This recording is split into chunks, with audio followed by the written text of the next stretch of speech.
ടോറോയിഡിൽ ഒരു coil wind ചെയ്യുമ്പോൾ ആദ്യത്തെ ടേണും അവസാനത്തെ ടേണും തമ്മിലൊരു മിനിമം ഗ്യാപ്പ് വേണം.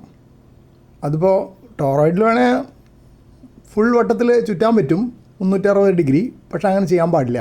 പ്രായോഗികമായിട്ട് പറയുന്നത് ഒരു 30 ഡിഗ്രി, അതായത് ടോറോയിഡിൻ്റെ വട്ടത്തിൻ്റെ ഒരു 10% ഗ്യാപ്പായിട്ട് ഇടണം. ഇതിപ്പോൾ ഈ അടുത്ത ദിവസം എനിക്ക് VU2TDD ആണ് പറഞ്ഞു തന്നത്. ഈ ഗ്യാപ്പിന് ചില പ്രത്യേക കാരണങ്ങളുണ്ട്. ഒന്ന്, പാരസൈറ്റിക് കപ്പാസിറ്റൻസ് കുറയ്ക്കുക എന്നുള്ളതും, രണ്ടാമത് ഇലക്ട്രിക്കൽ ഫെയിലിയർ കുറയ്ക്കുക എന്നുള്ളതും. അതെങ്ങനെയാണെന്ന് നോക്കാം.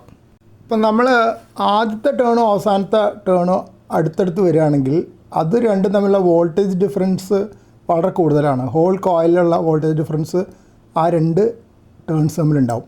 ആ സമയത്ത് മറ്റ് ടേണുകൾ തമ്മിൽ ചെറിയ വോൾട്ടേജ് ഡിഫറൻസ് ഉണ്ടാവുള്ളൂ.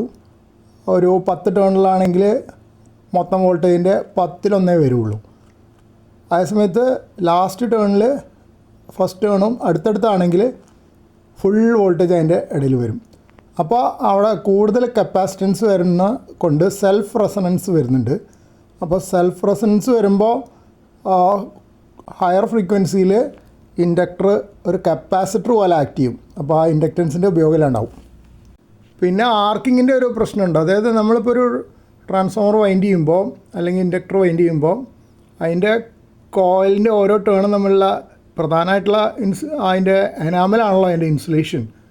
അപ്പോൾ 2 ടേണുകൾ അടുപ്പിച്ച് ഹൈ വോൾട്ടേജ് ഡിഫറൻസിൽ വന്നു കഴിഞ്ഞാൽ ആ എനാമലിന് ആവശ്യത്തിന് ഒരു ഇൻസുലേഷൻ വരില്ല.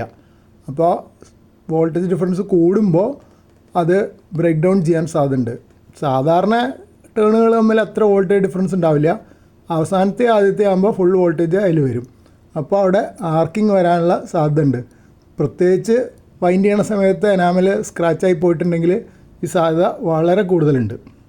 പ്രായോഗികമായിട്ട് നോക്കുകയാണെങ്കിൽ വൈൻഡ് ചെയ്യുമ്പോൾ 330 ഡിഗ്രി ആർക്ക്, അതായത് 30 ഡിഗ്രി 10-1 ഒഴിവാക്കിയിട്ടിട്ട് വേണം വൈൻഡ് ചെയ്യാൻ. അതിന് കണക്കായിട്ടാണ് ടേൺ തമ്മിലുള്ള സ്പേസിങ് അറേഞ്ച് ചെയ്യേണ്ടത്. പിന്നെ കൂടുതൽ ഇൻഡക്റ്റൻസ് വേണ്ടതാണെങ്കിൽ വേറെ വലിയ ഇൻഡക്ടർ ഉപയോഗിക്കേണ്ടി വരും. അതായത് വലിയ ടോറോയിഡ് ഉപയോഗിക്കേണ്ടി വരും.